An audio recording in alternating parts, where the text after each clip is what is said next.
Donc si je résume ce qu'on vient de voir, on a pris une demi-heure pour dire quelque chose d'assez simple. En Occident actuellement, il y a des choses dont nous faisons expérience et nous ne savons pas trop bien quoi en faire. Est-ce qu'elles font partie du monde sensible ? Pas vraiment. Est-ce qu'elles font partie de notre champ d'abstraction, de raisonnement et d'entendement ? Non plus. Est-ce que quelque chose réunit les deux ? On ne va quand même pas revenir au dualisme. Et on est bien mal à l'aise face à tout ça. Et si on revient quelques centaines d'années en arrière, nous avions des doctrines qui nous parlaient d'un autre mode de connaissance, d'un mode de connaissance qui s'appelle l'imaginal, qui permet peut-être d'appréhender autrement toutes ces expériences. Si on résume ce que je viens de présenter, l'idée n'est pas de dire toutes ces expériences sont l'imaginal, ce serait un raisonnement extrêmement hâtif. L'idée est de dire que peut-être que l'imaginal peut nous aider à les appréhender autrement. Ce qui nous amène sur des questions d'épistémologie. Je vous présente donc ici, on revient donc ici à la doctrine de la mystique soufie perse médiévale. Le monde sensible est doublé par un autre monde qui est affranchi du monde sensible et qui est intermédiaire avec l'intelligible. Il y a une projection de l'intérieur de l'âme sur le monde sensible. Et quand on lit ça, on se dit, ça va être compliqué la suite de la soirée. Ou pour ceux qui nous suivent sur Internet, si vous êtes encore là, ça pourrait paraître compliqué la suite de la vidéo, mais non, justement. Il y a un monde sensible qui est doublé par un autre monde. Et ici, nous avons une correspondance évidente avec la psychanalyse et avec le Mahayana, et je l'avais présenté l'année dernière. Alors prenons un exemple. Voilà, notre cher ami, la tasse, comment je l'ai nommée ici ? La tasse au motif de chat. Il y a un domaine sensible. Vous voyez, il y a des objets sensibles. Ici, il n'y a pas spécialement de tasse, en fait. Il y a des objets sensibles, il y a de la matière, il y a de la lumière. Et puis, il y a des organes des sens. Eh bien, ce sont nos yeux, et on pourrait aller jusqu'au nerf optique et au cerveau. Il y a un domaine intellectuel, il y a un concept de tasse. Il y a un concept de couleur, elles ont même des noms. Puis, il y a un concept de chat aussi. Ça, ce sont des données intelligibles. Ça vous va jusqu'ici ? Mais il y a un troisième domaine qui n'est ni le sensible ni l'intelligible dans cette expérience que nous sommes en train de faire. Il y a le symbole que ceci pourrait être un récipient. Il y a le symbole de l'idée de boire avec cette tasse, qui est présent quand on voit cette tasse, surtout quand je m'en sers régulièrement pour boire. Il y a le symbole de chat. Il y a des affects que nous projetons liés à la catégorie chat.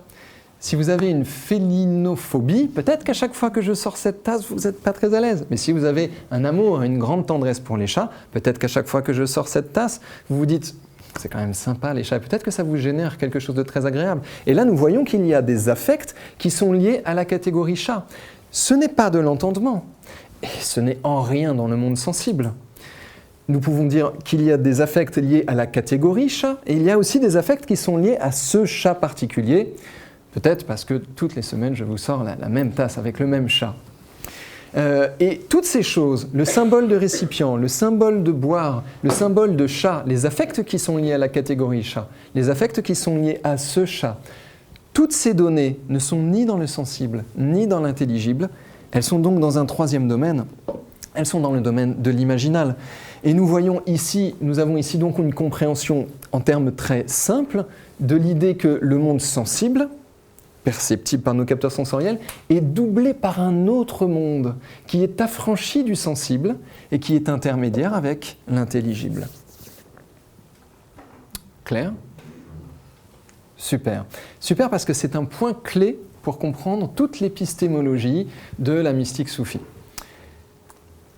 Qu'est-ce qu'on peut en dire ? On peut en dire que l'imaginal, c'est le monde des projections c'est le monde des projections du monde intelligible vers le monde sensible. Nous pourrions dire que l'imaginal, il contient ce qui est projeté sur le monde sensible. On pourrait dire par exemple, dans ce cas-là, qu'il contient, mais c'est une façon de parler bien sûr, ce n'est pas un contenant, nous pourrions dire qu'il contient nos conditionnements, nos associations et tous nos génériques. Par exemple, un générique, ce serait de dire c'est une chemise. Et nous avons un générique de chemise qui se surimpose sur notre expérience. Mais si on regarde plus en détail, ce n'est pas un générique de chemise, c'est une chemise particulière. Et si on la regarde en détail, on va se rendre compte qu'elle était remplacée par un générique. Et on pourrait regarder différents points de vue neuroscientifiques pour expliquer cela. L'imaginal contient ce qui est projeté. Nos conditionnements, nos associations, nos affects, nos ancrages, nos génériques. L'imagination, elle a une fonction de transformation. Elle va transformer des données sensibles en symboles et de la même façon, elle va transformer des formes extérieures en histoires symboliques. C'est par exemple ce qu'on pourrait voir, aujourd'hui c'est la Saint-Valentin, et si nous voyons dehors deux amoureux qui semblent très amoureux, peut-être que ça va nous raconter une histoire symbolique. Il s'agit pourtant d'une forme extérieure, il ne s'agit que de deux individus en train de faire une action particulière, et nous y projetons une forme symbolique. Il y a une transformation du sensible en imaginal par l'imagination. De la même manière, nous pourrions dire que l'imagination a une fonction de transformation au sens où elle va transformer les symboles en concepts. Ici, c'est ce que Kant, je vous en avais parlé dans le premier cours, je crois, c'est ce que Kant appelle le schématisme ascendant. Je vais vous le réexpliquer après. On va aller de la perception jusqu'à la conceptualisation. Mais l'imagination marche aussi dans l'autre sens. Elle permet de faire une transformation en attribuant du sens et de la signification. Par exemple, ceci est une tasse au motif de chat. Attribuer du sens et de la signification à des objets sensibles. C'est ce que Kant appelle le schématisme descendant de la conceptualisation jusqu'à la perception. Ici, nous pouvons voir une correspondance, et j'en avais longuement parlé l'année dernière dans la fin du cours. On peut voir une correspondance avec les mécanismes de la psychanalyse, la projection, les transferts et les introjections, avec les mécanismes d'association dans le behaviorisme, les mécanismes d'apprentissage associatif, les mécanismes d'ancrage, et bien sûr pour ceux qui pratiquent l'hypnose ericksonienne, vous pouvez voir un lien évident avec notre pratique dans toute la dimension des ancrages et des apprentissages associatifs. Alors regardons un peu plus en détail comment est-il possible que cette imagination ait une fonction de transformation. Eh bien, s'il y a un percept, une donnée perceptible et qu'elle est transformée en symbole, il y a une transformation du sensible en imaginal. Ça va pour vous? Ok. Si ces symboles que nous percevons, par exemple le symbole tasse, et devient le concept de tasse, il y a une transformation du symbole en concept. Il y a une transformation de l'imaginal en intelligible. Toujours ok? Nous voyons donc que via l'imaginal, il y a une double transformation, percept, symbole, concept. Alors là, nous sommes réellement en plein cours d'épistémologie. L'épistémologie, pour rappel, on pourrait dire entre guillemets science de la connaissance, science ou méthode qui nous permet d'appréhender comment est-ce que nous connaissons les choses, comment est-ce que nous avons conscience des phénomènes. Voilà, nous sommes ici brièvement dans un strict cours d'épistémologie où parfois on se dit mais ça ne sert vraiment à rien toutes ces choses-là, et pourtant. De la même façon, nous pouvons voir qu'il y a une double transformation des concepts vers les percepts. Il y a des concepts, abstractions, ils vont être transformés en symboles, qui vont être transformés en perceptions. Et c'est ce qui nous amènera par exemple à dire « ce type-là, je le connais, c'est un sale type ». Bien, c'est un sale type, c'est un concept. Je connais ce type-là comme étant un sale type, c'est symboliser cette personne comme référent au concept sale type. Et dire qu'en plus c'est cette personne-là, c'est mettre ce symbole sur une expérience sensible. Et ça s'appelle un jugement, et c'est ce que nous passons notre temps à faire, à projeter des jugements sur le domaine sensible, à ne pas être en lien avec nos perceptions telles qu'elles se présentent à nous, des sensations, des sons, de la lumière et de la matière.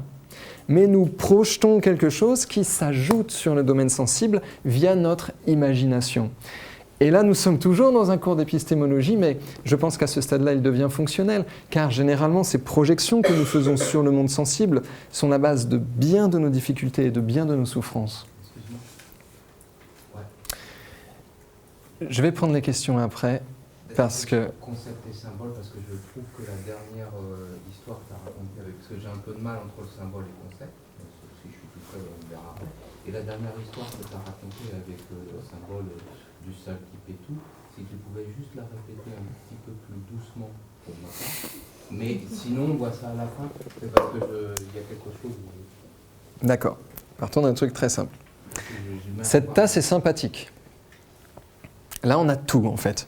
On a l'imaginal, le sensible et l'intelligible. Parce que notre esprit fonctionne comme ça. C'est du moins le point de vue de la mystique soufie perse. Cette tasse m'est sympathique. Il y a la perception d'une tasse. Non, même pas. Il y a la perception de matière et de lumière. Ok, jusqu'ici?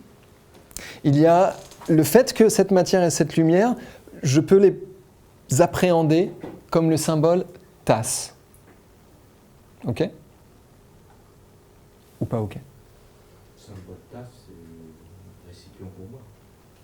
Absolument. Mais tu vois, regarde, on pourrait y prêter le symbole pot à crayon. Et ce n'est pas le même symbole. On y prête un symbole. À la base, c'est juste de la matière et de la lumière. On pourrait même dire, ce n'est pas un chat, enfin, c'est de l'encre. Un chat, c'est vivant, c'est chaud et ça miaule. Ce n'est pas un chat.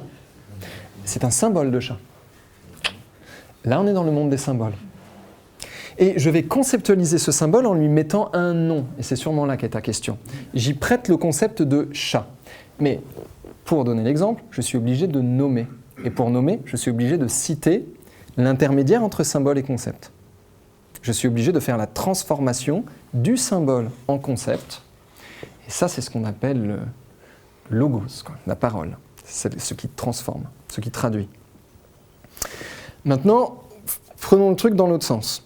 Elle m'est sympathique. J'ai le concept de quelque chose qui serait sympathique. Je sais ce qui m'est sympathique.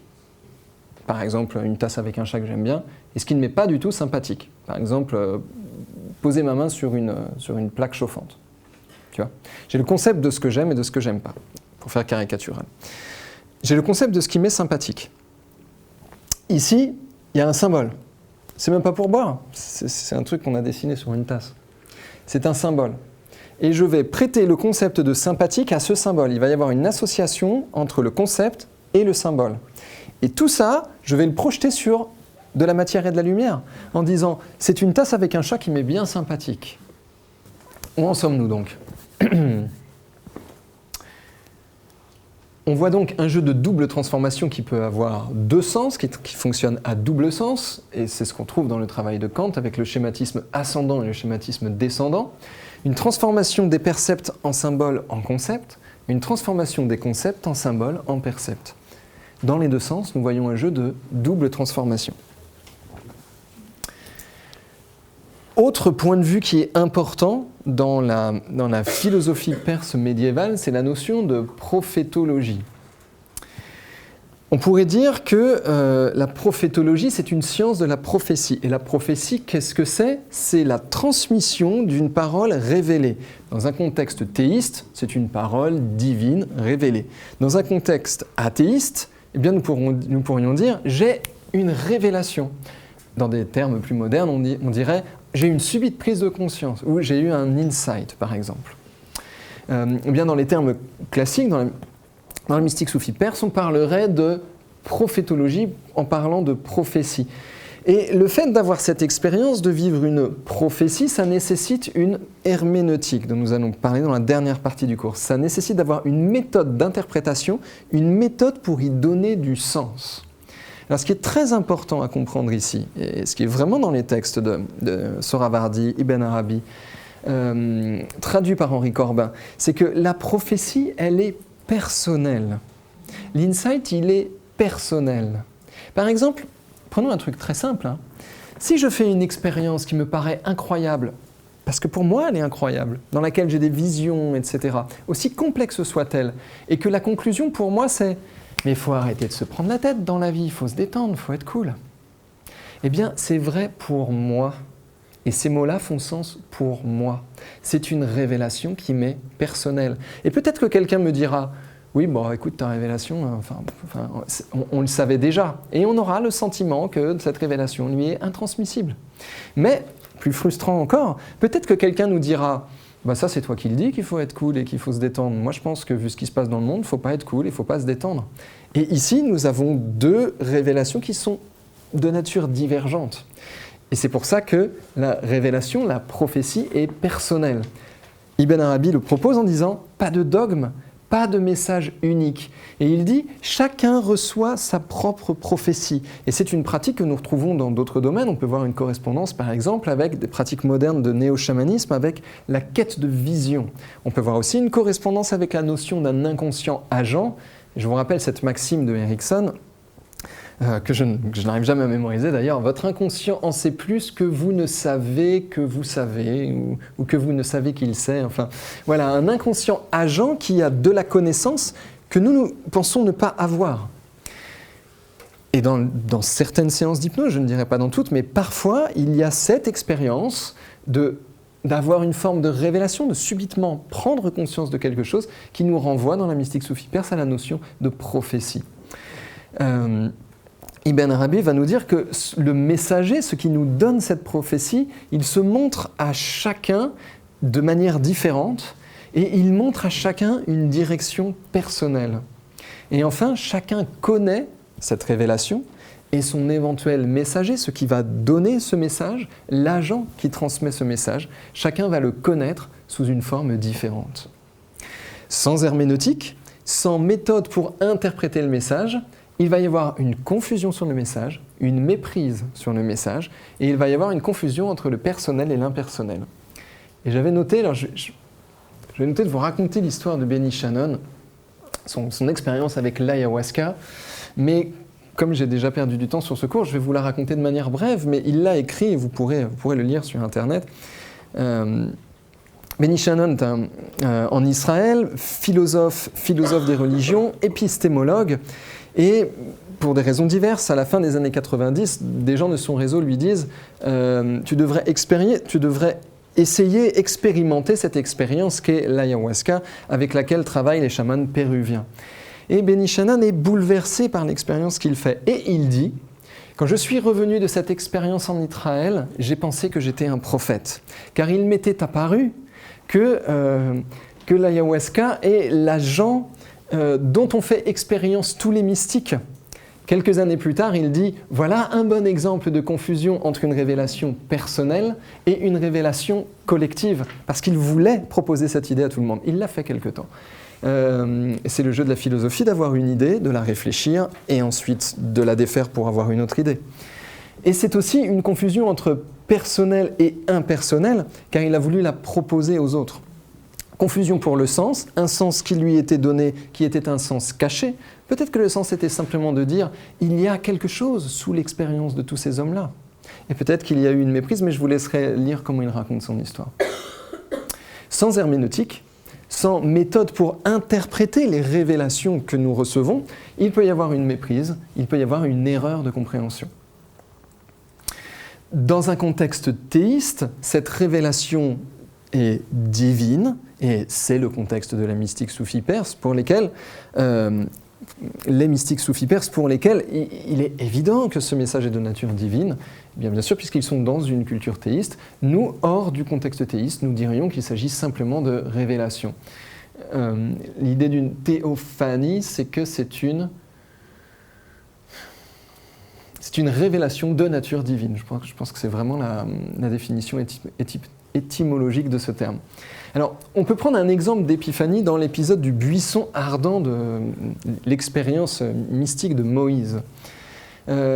Moïse voit un buisson ardent, c'est-à-dire un buisson qui brûle sans se consumer.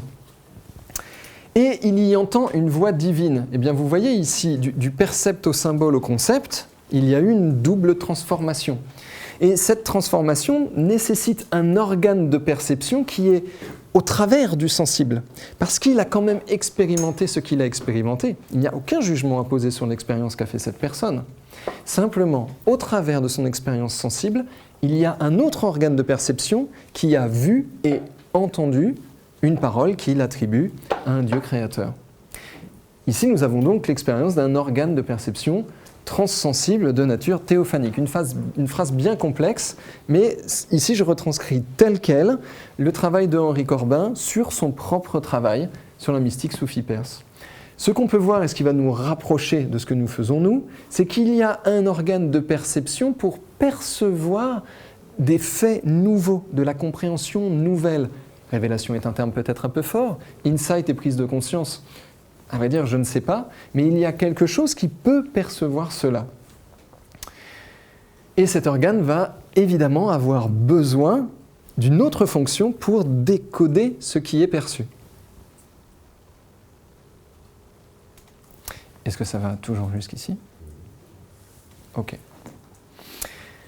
Autre concept, et je pense que c'est un des derniers concepts à introduire ici pour la mystique soufie perse, c'est le concept d'angélologie. Et là, il va falloir faire un peu attention à ce qu'on raconte. Angélologie et personnification. Chez Avicenne, au sommet de sa noétique, c'est-à-dire au sommet de sa catégorie des capacités à connaître, à savoir, à comprendre, au sommet de la noétique d'Avicenne, il y a l'intelligence active, intelligence agente. Est-ce que je suis l'agent de mon intelligence ou est-ce que mon intelligence m'agit? Le premier jour de ma vie, en 4e ou en 5e peut-être au collège, où j'ai compris ce que signifiait cette histoire de le carré de l'hypoténuse est égal à la somme des carrés des deux autres côtés. Le moment de cette compréhension-là, est-ce que je suis agent de ma compréhension ou est-ce qu'il y a une intelligence agente qui crée une compréhension en moi? Voilà une question que se sont posées Avicenne, Sohravardi, Ibn Arabi, Averroès aussi, et bien des gens à leur suite. Et voilà comment ils en sont arrivés à la notion d'une intelligence active, intelligence agente. Et l'ange, c'est une personnification de cette intelligence active. Il y a 2 cours, il y a 2 semaines, dans le cours sur James Hillman, je vous ai expliqué la notion de personnification, mise en personnage, mais aussi personnage qui représente quelque chose, mise en personnage de quelque chose qui n'est pas un personnage, d'un champ d'abstraction. Ce qu'on peut constater dans cette histoire d'ange, dans l'angélologie avicénicienne, c'est que l'ange, il invite à la connaissance, il invite à comprendre, il protège, il guide, il défend, il réconforte. Et nous avons dans cette description une correspondance avec la description de unconscious mind, qu'on appelle parfois l'inconscient, chez Erickson. Attention au jeu des correspondances, nous pouvons simplement ici la remarquer. D'autres points de vue, par exemple, chez Al-Baghdadi, là, il y a une pluralité d'intelligences qui sont actives et séparées les unes des autres. Il n'y a pas une intelligence active, mais une pluralité d'intelligences séparées. Alors, pour ce type d'auteur, le monde angélique est constitué de personnifications d'idées représentatives de différents concepts. Henri Corbin montre qu'il s'agit ici d'une anthropomorphose, c'est-à-dire d'un acte d'anthropomorphisme, c'est-à-dire de l'acte d'attribuer une forme humaine, imaginaire, imaginée, d'attribuer une forme humaine à quelque chose qui n'est pas du domaine de la forme et qui n'est pas du domaine de l'humain. Nous pouvons dire en des termes assez simples que la connaissance prend forme et la connaissance prend une forme personnifiée et certains auteurs qui sont intéressés à ces notions et à faire une exégèse du prologue de l'évangile de Saint Jean disent eh bien c'est peut-être une compréhension que nous pouvons avoir de la phrase « et le Verbe s'est fait chair et le logos a pris forme humaine ». Une interprétation possible. Dans ce jeu de personnification sous des formes humaines qui nous ramène à des angélologies, je vous rappelle, il y a plusieurs types d'angélologie. Il y en a une dans le judaïsme, il y en a une dans le zoroastrisme, il y en a une dans l'islam, il y en a une dans le christianisme, il y a les angélologies modernes New Age, et puis il y a dans celles qui ne sont pas autour du monde occidental, on parlera ici plutôt de panthéon.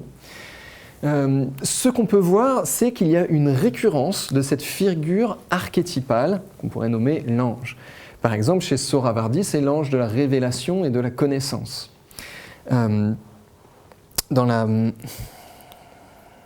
tradition chrétienne, c'est le guide et l'initiateur de Moïse. C'est la figure du prophète Élie, c'est l'ange Gabriel, ou ce qu'on appelle parfois l'Esprit Saint. Dans d'autres traditions soufis, on parle de l'éternel adolescent. On lui donne parfois le nom du 12e imam ou de l'imam caché. dans la tradition indo-tibétaine, on va parler de Manjushri, le bodhisattva de la sagesse et de la connaissance. On va parler des Nagas, les gardiens de la connaissance. Dans des traditions plutôt en Amérique du Sud, on va parler du serpent ailé cosmique qui fait descendre la connaissance. Et dans d'autres traditions encore, de la mystique soufie jusqu'à des spéculations New Age modernes, on parlera d'êtres de lumière. Et dans certains domaines, aujourd'hui, on propose aussi que cette figure est une forme extraterrestre, non sensible, qui n'appartient pas au domaine de la matière. Et il y a souvent parfois des confusions avec le terme extraterrestre. Je vous laisse imaginer lesquelles. Pour conclure sur cette idée, Ibn Arabi dit « Il ne s'agit pas d'un archétype ». Ibn Arabi dit il s'agit, et là je vais me permettre d'y prêter des mots personnels, il s'agit d'un état d'esprit. Nous pourrions dire il s'agit presque d'un état de conscience. Ibn Arabi dit il ne s'agit pas d'un archétype car il s'agit d'être le disciple d'un maître intérieur. Il ne s'agit pas de se trouver en contact avec un maître intérieur. Et je vous ai fait faire cette expérience dans les premiers cours. Trouver un guide intérieur. Ibn Arabi dit ce n'est peut-être pas si difficile que ça de trouver un guide intérieur, mais de se mettre dans l'état d'esprit d'en devenir le disciple, ça c'est un acte de foi. Ibn Arabi, lui, il était disciple de son propre maître intérieur qui s'appelle Khézer. Et Khézer, c'est une personnification de la notion de maître intérieur. D'ailleurs, Henri Corbin dit, il appuie sur le fait que Ibn Arabi avait une dévotion immense pour son maître intérieur, Khézer. Pour ces différentes raisons, et puisque Ibn Arabi propose une voie dans laquelle on peut s'en remettre à son propre esprit, eh bien, pour d'autres courants de l'islam, Ibn Arabi a été considéré comme, je crois que le terme que j'avais entendu, c'est le grand faussaire, celui qui dévoie la parole. Question de point de vue entre différents courants. Mais je pense que c'est bien quand même de le nommer ici ce soir. Ibn Arabi le dit lui-même, Khézer, maître intérieur, est réservé, ce sont ces termes traduits par Henri Corbin, réservé à ceux qui sont appelés à une affiliation directe au divin sans intermédiaire. Je crois que c'est assez clair. Autrement dit, c'est pour ceux qui sont sur cette voie-là et pas vraiment pour les autres.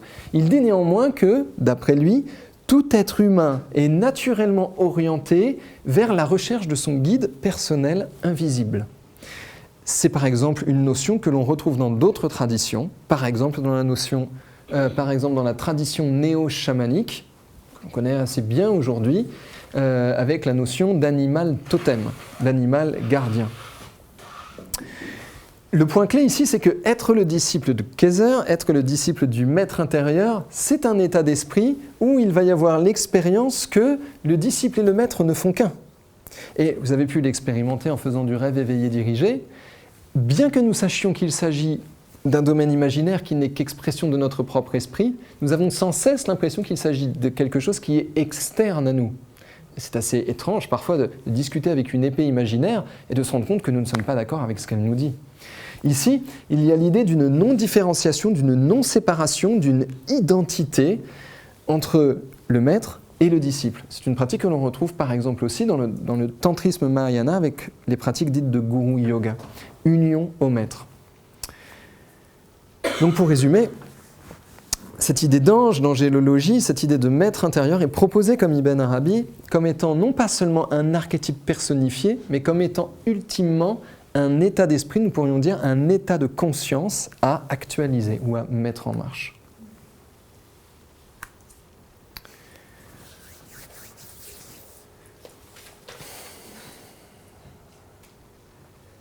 Ce qui fait que le cours va être un peu plus long que les précédents.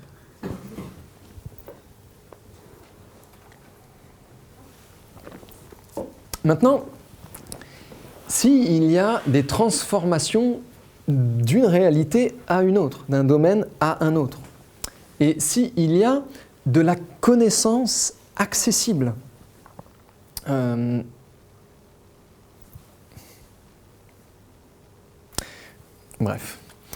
s'il y a de la connaissance accessible, alors il y a un enjeu important, c'est un enjeu d'herméneutique. On pourrait dire herméneutique que c'est une science de la traduction, mais pas au sens traduire d'une langue vers une autre, une science de l'interprétation ou une méthode pour donner de la signification à quelque chose. Je crois que j'ai mis quelques exemples plus loin. Oui, voilà. si on souhaite traduire d'un domaine de connaissance à un autre, il faut bien transformer. C'est ce que nous avons vu tout à l'heure. Vous êtes toujours d'accord avec cette notion ? C'est clair pour tout le monde ? Ok. Là, nous pouvons voir qu'il va y avoir 4 types de transformations possibles. Du sensible vers l'imaginal, de l'imaginal vers le conceptuel, du conceptuel vers l'imaginal et de l'imaginal vers le sensible. 4 actes différents de transformation. Et sur la question que tu posais tout à l'heure, Boris, on voit bien que quand on essaye de le transformer, c'est un peu compliqué. Transformer le conceptuel en imaginal, en sensible, ça demande de s'y reprendre à plusieurs fois pour bien distinguer de quoi il s'agit, puisque nous sommes dans une civilisation qui, à la base, ne reconnaît du moins que 2 domaines. Alors, par exemple, du sensible, ici ce ne sont que des exemples, parce qu'on aurait pu faire 8 cours d'1 heure sur le sujet. Par exemple, du sensible vers l'imaginal, eh bien, ce serait une symbolisation, une mise en symbole. De l'imaginal vers l'intelligible, on pourrait dire c'est une conceptualisation, une mise en concept. De l'intelligible vers l'imaginal, on pourrait dire ça peut, par exemple, être la forme de la révélation. Il y a quelque chose que je comprends, mais ça prend une forme déjà, ne serait-ce qu'une forme émotionnelle. Étonnant quand même que comprendre une abstraction, se dire « d'un seul coup j'ai compris » génère une émotion. Ce n'est pas si évident de manière a priori. Eh bien ici nous voyons qu'il y a une transformation d'un domaine, l'entendement, à un autre domaine, l'imaginal, qui va se retransformer jusqu'au sensible, où je pourrais dire j'ai une conscience sensorielle de cette émotion. Et nous voyons ici différents niveaux de transformation. Alors, je me suis dit en préparant ce cours, c'est là que, pour les personnes qui ont survécu à cette vidéo, par exemple, qui du coup ne peuvent pas m'arrêter ou poser des questions, etc., on pourrait se dire, mais à quoi ça sert ce truc ? Ça ne sert absolument à rien. Et en fait, si on regarde bien, ces 4 actes de transformation, ils sont présents dans nos pratiques hypnotiques. Ils sont présents dans nos accompagnements hypnotiques, ils sont présents dans les expériences hypnotiques que font les personnes que nous accompagnons, et ils sont présents dans les expériences hypnotiques que nous faisons spontanément au quotidien. Nous faisons des projections vers le sensible, nous avons des compréhensions qui se lient à des émotions. Et si par exemple quelqu'un rentre furieux dans la pièce et nous insulte de tous les noms avec une Kalachnikov par exemple, je couperai ça sur la vidéo quand même, mais avec une Kalachnikov en disant que nous avons dévoyé la parole du prophète, nous allons avoir de la compréhension qui va se mettre en place, de l'imaginal, de l'émotion, et nous allons la sentir physiquement, ça c'est sûr. D'autant que nous n'avons pas de sortie de secours. Donc,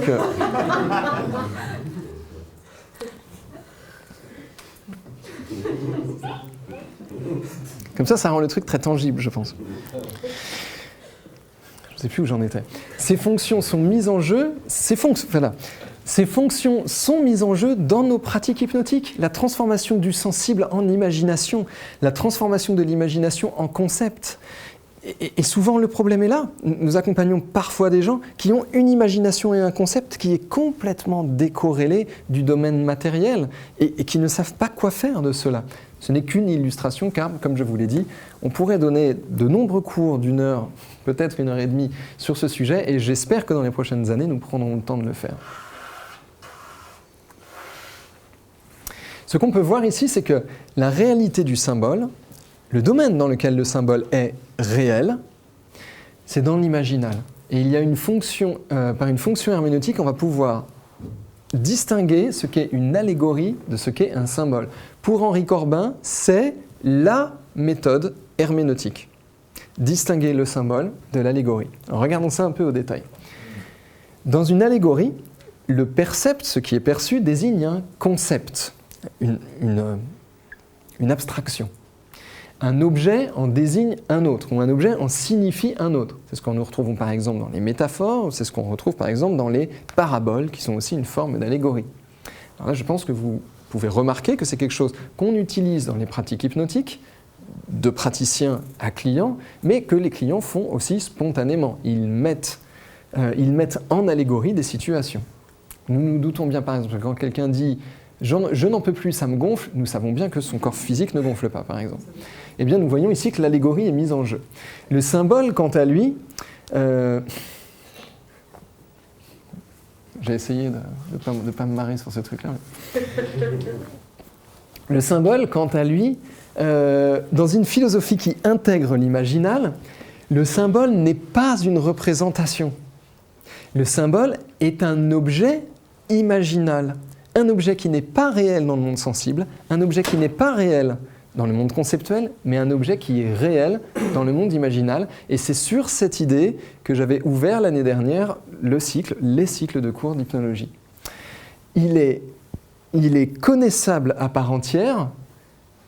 Disons, il faudrait peut-être arrêter avec l'idée de ce qui est réel et de ce qui ne l'est pas, en fait. Ce qu'on peut dire, c'est qu'il est expérimentable à part entière, il est vécu, il est expérimenté. Dans certaines façons de dire, on dit « je peux en avoir conscience », et il est bien intermédiaire entre l'intelligible et le sensible. Alors, prenons à nouveau un exemple. C'est un exemple que je vous propose depuis quelque temps. J'ai une boule noire dans la gorge. Elle est devenue bleue avec le temps, mais... j'ai une boule noire dans la gorge. Ceci n'est pas une allégorie. Si je dis, quand je prends la parole en public et que je donne des conférences comme ça devant beaucoup de personnes alors que je ne l'ai jamais fait, j'ai l'impression, j'ai une boule noire dans la gorge. Mais on sait bien qu'il n'y a pas physiquement de boule de couleur noire. Pourtant, la personne pourrait dire « Je sais bien qu'il n'y a pas de boule de couleur noire réelle, mais c'est bien ce que je ressens. » Alors peut-être que c'est par un manque de connaissance de notre anatomie, et peut-être un médecin, lui, pourrait dire de manière, ou une infirmière pourrait dire de manière extrêmement claire ce qui se passe. Mais pour la plupart des individus, ce qui est vécu, le symbole vécu, c'est l'impression d'une boule. Et jusqu'ici, pourquoi pas? Une forme qui gêne. Le fait qu'elle soit noire et que ce soit aussi récurrent que ça de manière phénoménologique, ça nous montre que c'est un symbole particulier. C'est une expérience vécue, elle est de nature imaginale. C'est un symbole et ce n'est pas une allégorie. Nous avons donc une distinction entre symbole et allégorie. Est-ce que ça va? Parce que je vois quelques yeux un peu écarquillés. Est-ce que la différence entre symbole et allégorie vous paraît claire? Non. Non? Non, parce que la métaphore, ça reste pour moi une métaphore quand même si c'est un symbole. Alors l'idée, c'est que la métaphore est une allégorie. Ouais. La métaphore est transformation. Un objet en désigne un autre. Une phrase exprime autre chose que ce qu'elle exprime de manière littérale. C'est déjà une transformation. Le symbole, lui, c'est un objet imaginal. Si on reprend les slides précédentes, là où il y a transformation d'un domaine à l'autre, allégorie, le symbole, lui, n'est pas transformation. Et c'est justement ce qu'on ne comprend pas en Occident, dans la plupart des courants philosophiques occidentaux, c'est qu'on a tendance à dire le symbole est objet de transformation du domaine sensible au conceptuel ou du conceptuel au sensible. C'est vrai, dans une conception, il n'y a que 2 domaines. Mais dans une conception où il y a 3 domaines, et je l'ai noté ici dans la définition de symbole, dans une philosophie intégrant l'imaginal, le symbole n'est pas une représentation, il n'est pas une transformation, c'est un objet, ce n'est pas un mouvement, c'est un objet imaginal. Est-ce que la différence entre allégorie et symbole, de ce point de vue, te paraît plus claire? Ça m'arrange bien. Et je prendrai les questions après, sinon on va vraiment pas s'en sortir, si ça vous dérange pas. Mais je veux bien que vous la gardiez, j'ai fini dans vraiment quelques minutes. Et peut-être qu'elle sera débloquée d'ici là. La question d'herméneutique, dans tout ce bazar, je pourrais dire, la question d'herméneutique, c'est de trouver quel est le niveau de réalité de ce qu'on est en train de comprendre. L'herméneutique va nous permettre de percevoir un sens, mais un sens qui n'est pas littéral, un sens qui n'est pas métaphorique, un sens qui n'est ni au sens propre, ni au sens figuré. Et pour nous, c'est l'un ou l'autre. Vous savez, des fois, on demande à un interlocuteur « Non mais attends, tu dis ça au sens propre ou au sens figuré ?» Eh bien, il y a une autre possibilité. Et dans une philosophie de l'imaginal, l'herméneutique va nous permettre de distinguer dans lequel des 3 domaines se situe un discours. Par exemple, la chute d'Alice dans Alice au Pays des Merveilles, la chute d'Alice dans le tunnel est proposée ici ce soir comme ni métaphorique ni littérale, mais imaginale. Je vous laisse 3 points de suspension, vous en ferez votre propre idée, et on lira un passage de Alice tout à l'heure pour voir quelle expérience on peut faire. quelle expérience nous pouvons en faire. Dans les récits dans l'archange empourpré, dans les récits de Sohrawardi, il y a Khedr, le maître intérieur, qui va donner des indications topographiques. Où trouver le pays du nom-où? Eh bien, il faut passer par la montagne de Kaf. Eh bien, vous pouvez la chercher longtemps dans le monde sensible, vous ne la trouverez pas. Et Ibn Arabi et Sohrawardi disent d'ailleurs que bien des disciples, bien des aspirants prophètes ont cherché dans le monde quelque chose qu'ils n'ont pas trouvé, là où il fallait le chercher, dans l'imaginal. Les récits des visions mystiques, de la même façon, peuvent être compris comme ni littéral ni métaphoriques. Mais cela ne veut pas dire qu'ils n'ont pas à être compris comme métaphoriques. Ils peuvent être compris comme métaphoriques. L'Odyssée d'Homère, vous pouvez la comprendre comme une métaphore de quelque chose. Et vous pouvez aussi la comprendre comme une histoire au sens littéral, si vous voulez penser qu'il s'agit d'histoire d'un sens historique. Mais il existe une autre possibilité qui n'est ni métaphorique ni littérale, qui nous rapproche des instructions de Khedr ou du voyage de Alice. Et c'est finalement ce que l'on retrouve dans tous les récits de toutes les expériences liées à l'imaginal. Vous êtes venu ici et vous avez, dans les premières semaines de secours, expérimenté d'être en lien avec une épée. Une épée qui, pour certains, vous a raconté quelque chose. Maintenant, imaginez que vous écriviez cela et que vous l'envoyez par mail à tous vos amis. Figure-toi que je veux te raconter quelque chose, une épée m'est apparue et elle m'a dit quelque chose. Il y a de fortes chances que votre ami vous se dise, soit c'est métaphorique et je ne comprends pas bien ce qu'il veut me dire, soit c'est littéral et je suis très inquiet pour lui. Et il n'y a aucune chance qu'il se dise que cela est une réalité que vous avez expérimentée dans un domaine imaginaire. Pourquoi ? Parce que nous sommes dans une civilisation qui ne pose pas cela comme a priori, mais qui cherche de prime abord une vision. Une compréhension métaphorique ou une compréhension littérale. Et tout l'enjeu ici est de distinguer le bon niveau de réalité, notamment quand il y a une expérience prophétique ou une expérience où nous avons une révélation pour nous, ou quand nous lisons la parole révélée de quelqu'un d'autre, comme un email que nous pourrions envoyer en disant « j'ai eu une révélation et une voix m'a parlé ». Personne n'ose parler comme ça aujourd'hui. Pourtant, bien des gens font cette expérience. Et il y a différentes raisons, et je ne vais pas y rentrer aujourd'hui, sur pourquoi les gens ne le disent pas sous cette forme-là. Alors, on pourrait parler toute notre histoire est faite d'erreurs de lecture, et je vous avais déjà nommé je vous ai déjà parlé de ça, je crois que c'était dans le cours sur Assad Joly. L'expérience de saint François d'Assise, qui a une révélation divine, où Dieu lui dit « François va restaurer mon église ». Et il y a une petite chapelle en ruine, pas très loin de là, et voilà que notre futur saint François d'Assise se met à réparer la chapelle, parce qu'il a entendu une voix lui dire « va réparer mon église ». Et c'est un homme de foi, donc il se dit « c'est bien ce qu'on m'a demandé de faire ». Voilà une possible erreur d'interprétation. Il finira plus tard par y attribuer un autre sens qui est va proposer une autre doctrine à certains endroits, là où une doctrine dominante est proposée, et je te demande d'aller en exposer une autre, va restaurer mon église. L'expérience de Benny Shannon, mais j'en ai parlé tout à l'heure.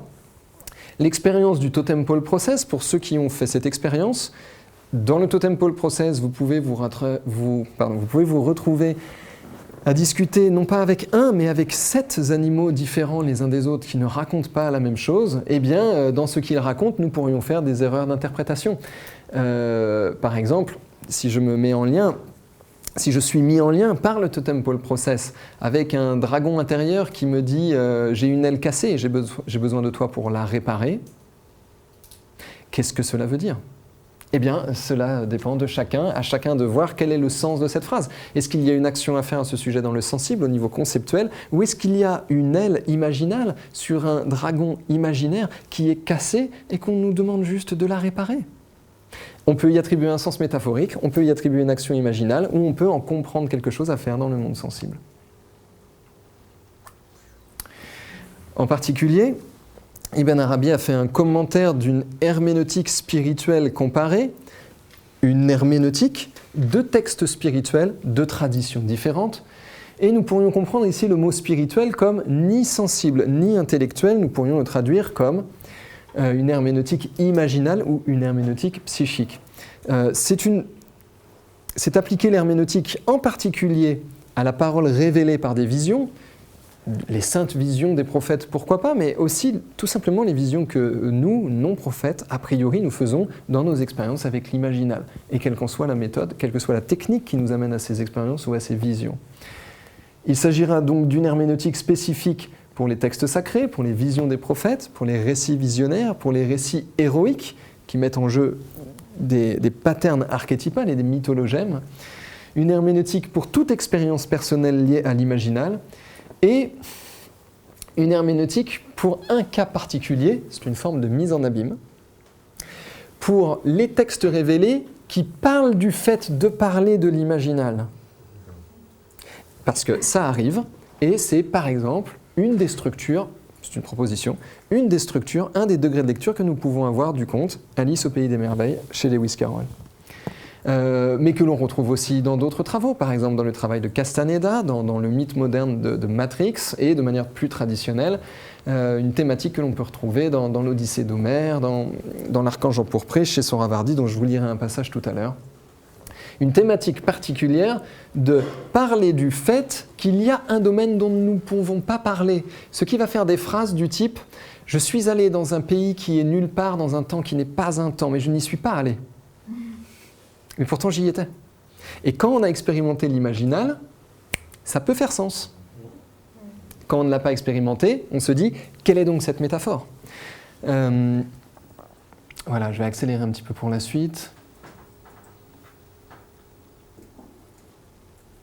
Encore une dizaine de minutes, je pense, et on aura fait le tour pour ce cours. Alors, il y a bien sûr des méthodes herméneutiques, parce que et voilà, là, je vais remercier nos amis qui regardent la vidéo pour avoir tenu jusque-là. C'est peut-être le moment finalement intéressant. Parce que tout cela n'est pas seulement conceptuel, mais c'est ce que je dis depuis le début du cours. Ce n'est pas que sensible et que conceptuel. Il y a des méthodes, pour aller du sensible vers l'imaginal, il y a des méthodes qui s'appellent reconduire les formes sensibles aux formes imaginales. On pourrait dire, le jeu ici, c'est de porter les symboles dans l'imaginal pour en révéler leur signification symbolique. Eh bien, ce serait par exemple prendre cet objet sensible, la clé, symbole pas des moindres, cet objet sensible et contempler ce symbole de manière assez persistante pour que le symbole apparaisse vraiment dans l'imaginal. Et bien sûr ici, je ne peux pas le décrire puisque c'est une expérience qui n'est pas conceptuelle. Contempler un symbole, je vous rappelle, au sens étymologique, ça veut dire mettre le symbole dans le temple. Ici, nous sommes dans un travail de transformer le sensible en symbole. Et on a une correspondance avec l'épistémologie. C'est l'épistémologie Mahayana, c'est ce qu'on retrouve dans l'Abhidharma, dans un texte qui s'appelle le Tsemariktère, science épistémologique. Deuxième méthode pour transformer de l'imaginal vers le conceptuel. Eh bien, les méthodes proposées par des gens qui sont des prophètes et des experts de ce sujet. Lire la parole comme la lisent les anges. Voilà, bonne chance. Alors, on nous donne un indice. Lire la parole, donc la parole issue de l'imaginal, par exemple les récits héroïques, les paroles révélées, les visions des prophètes, etc. Ou même simplement vos expériences, vous pouvez les échanger entre vous et lire l'expérience de l'autre. Lire la parole révélée telle que les anges la perçoivent quand elle est lue par un homme de ce monde-ci.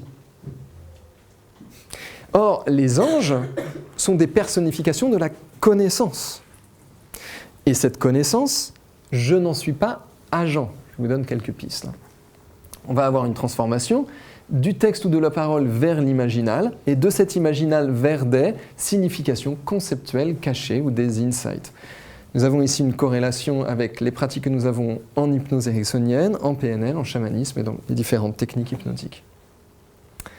Alors, je pourrais vous en dire un peu plus pour vous expliquer ce qu'il faut faire, mais ce serait erroné car ce serait ma compréhension avec mon vocable. Ici, l'idée, c'est d'aller comprendre ce qu'il faut faire. C'est un jeu de pistes, en fait. J'irai après sur les... Je ne sais pas s'il y avait une question. C'est le positionnement qu'on nous demande d'avoir en séance. C'est le positionnement qu'on nous demande d'avoir en séance. Donc, voilà une compréhension que tu viens d'avoir. Et moi, je pense la partager parce que je pense comprendre ce que tu dis. c'est pour ça que je propose l'idée qu'il y a une correspondance évidente avec l'hypnose ericksonienne, la PNL, l'accompagnement chamanique, etc. Et ici, le point clé pour lire la parole comme la lisent les anges, c'est que l'interprétation littérale, donc le moment où on se dit « Ah ok, ça y est, je comprends de manière littérale », je pourrais traduire par un acte littéral ce que ça veut dire. L'interprétation littérale n'est pas figée. La transformation est vivante et le sens littéral continue à changer. Et c'est ce que vous expérimentez quand vous lisez un livre. Si vous lisez un livre et que vous le relisez un mois plus tard, il a changé de sens. Et si vous le relisez 10 ans plus tard, il a fortement changé de sens. Car l'interprétation littérale que vous faites de ce roman, par exemple, ou de ce traité philosophique, ou de cette bande dessinée, l'interprétation littérale que vous en faites change de sens. Par exemple, adulte, vous pouvez relire tous les Tintins, et après les cours que je viens de vous donner, ils risquent d'avoir changé de sens. Voilà, c'est un clin d'œil pour notre ami Tournesol, qui nous dit quand même toujours plus à l'ouest. Hein, c'est un peu son leitmotiv. Voilà, il y a dans certaines expériences un état de conscience particulier qui s'appelle l'omniscience, dans des expériences parfois hypnotiques, parfois chamaniques ou méditatives, etc. Mais une de ses caractéristiques à l'omniscience, c'est qu'elle est éphémère. Alors ça nous fait des personnes qui finissent par nous dire, là nous sommes dans le jeu herméneutique, j'espère qu'il va commencer à vous amuser, j'ai su tout mais un court instant. Maintenant je ne sais plus rien. J'ai tout compris mais je ne sais plus du tout ce que j'ai compris. Alors ça, c'est le paradoxe logique de ce que certaines personnes qui travaillent avec certaines méthodes en chamanisme, c'est un paradoxe logique qu'ils rencontrent et qui parfois les frustre beaucoup. Autre moyen pour passer du sensible vers l'imaginal, alors ici c'est la proposition de Ibn Arabi, elle est très simple, trouver le maître intérieur. Voilà. Alors, il y a plusieurs manières de comprendre ça. Si on le comprend au sens littéral, mais où aller le chercher dans le monde physique? Où aller chercher le maître intérieur? Si on le comprend au sens métaphorique, ça voudrait dire il faut que je trouve ma propre voie. C'est une métaphore. Eh bien, il y a un autre sens possible. Il s'agit de le chercher géographiquement, topographiquement, dans l'imaginal. Et c'est ce que je vous avais proposé il y a quelques cours. Vous avez pu expérimenter que c'est assez simple à faire. Encore faut-il qu'on nous l'explique clairement. Alors, j'ai noté ici... Il se trouve que vous, le groupe d'étudiants hypnologie, vous êtes des initiés maintenant à ce sujet-là. Si on vous dit, dans un monde imaginaire intérieur, un lieu qui n'est pas un lieu, dans un temps qui n'est pas un temps, vas-y sans y aller et cherche et trouve le maître intérieur, vous, initiés, vous pouvez comprendre ce que ça veut dire. Et c'est là que l'herméneutique devient très amusante. Enfin, je crois. Alors c'est très amusant parce que d'ici, il y a les 2 tiers d'entre vous qui rigolent bien, et il y en a un tiers qui rigole pas du tout. Bien sûr, il n'y a pas de moquerie ici, et c'est ce que je répète depuis le début de ce cycle de cours sur l'imaginal, il faut une expérience directe pour comprendre, sinon le sens est incompréhensible, il est irrationnel. On ne peut pas en faire une expérience intellectuelle ou sensible. S'il n'y a pas l'expérience imaginale, tout ce que je suis en train de raconter n'a aucun sens. Tout comme rencontrer des animaux dans un monde imaginaire, boire des potions qui rendent géants ou tout petits, etc. Ça n'a aucun sens, en fait, finalement, d'un point de vue conceptuel et sensible. C'est également, pour aller du sensible vers l'imaginal, c'est ce qu'on va retrouver dans les koans du zen, où on va nous proposer quel est le son d'une seule main qui applaudit. Alors vous savez, les koans ont pour fonction de faire exploser l'esprit conceptuel, de le faire céder. Parce que si tu y réfléchis longtemps à quel est le son d'une main qui applaudit, tu vas péter un plomb. Mais c'est le but. Parce qu'au bout d'un moment, tu vas pouvoir commencer à imaginer quel est le son d'une main qui applaudit. Et j'aurais pas dû vous le dire du coup. Mais je vais vous laisser faire expérience de ça. Pas ce soir, mais un de ces 4. Imaginez quel est le son d'une seule main qui applaudit et ressentez ce que ça vous fait. Enfin, et je finirai ce cours sur ça, juste pour revenir sur les koans, c'est une des possibilités des koans, ce que je viens de dire là. Les koans ont de nombreuses fonctions pour emmener dans de nombreuses capacités cognitives différentes les unes des autres, l'imaginal n'en étant qu'une. Je ne voudrais surtout pas réduire la précision d'outil psychique qu'est le koan à cette simple interprétation, c'est le cas de le dire. Et enfin, et c'est l'instruction que nous laisse Ibn Arabi, que Ibn Arabi a laissée à ses disciples. Je ne sais pas si nous qui Écoutons Ibn Arabi, retransmis par Henri Corbin, retranscrit par moi ce soir. Je ne sais pas si nous sommes ses disciples, mais c'est un peu le sens de ce qu'il voulait nous montrer. Revenir à la Kaaba, la Kaaba au sens, non pas du monument que l'on peut trouver à la Mecque, mais le centre cosmique intérieur. Revenir à la Kaaba pour accéder au Mundus Imaginalis, je vous en donne une interprétation qui m'est personnelle, eh bien, centre-toi dans ce qui est en train d'arriver, ferme les yeux et imagine quelque chose. Mais ce terme, revenir à la Kaaba pour accéder au Mundus Imaginalis, peut avoir bien sûr bien d'autres définitions pour vous. L'idée ici est de trouver où sont la clé et la porte, bien sûr, l'un sans l'autre fonctionnant rarement. Et ici, nous avons, dans cette idée de revenir à un état pour accéder à un domaine, nous avons une correspondance évidente entre l'hypnose et avec l'hypnose et la transe. Alors, je vous avais proposé quelques perspectives, mais comme j'ai mis 1h30 à vous exposer tout ça, je vous présenterai ces perspectives dans 2 semaines dans le cours de conclusion. Je peux juste vous en donner un très court aperçu. Cela va nous donner des perspectives pour notre représentation du temps, pour notre représentation du corps, pour nos multiples agentivités et pour nos expériences dites non ordinaires, nos expériences en état de conscience modifiée. Nous parlerons donc dans les prochaines semaines d'un nouveau paradigme philosophique, d'une possible révolution scientifique qui est en train de s'opérer avec l'imaginal et d'une approche révolutionnaire de la notion du corps et de la notion du temps. J'espère que cela vous donne envie d'y venir dans 2 semaines et je vous remercie pour votre attention.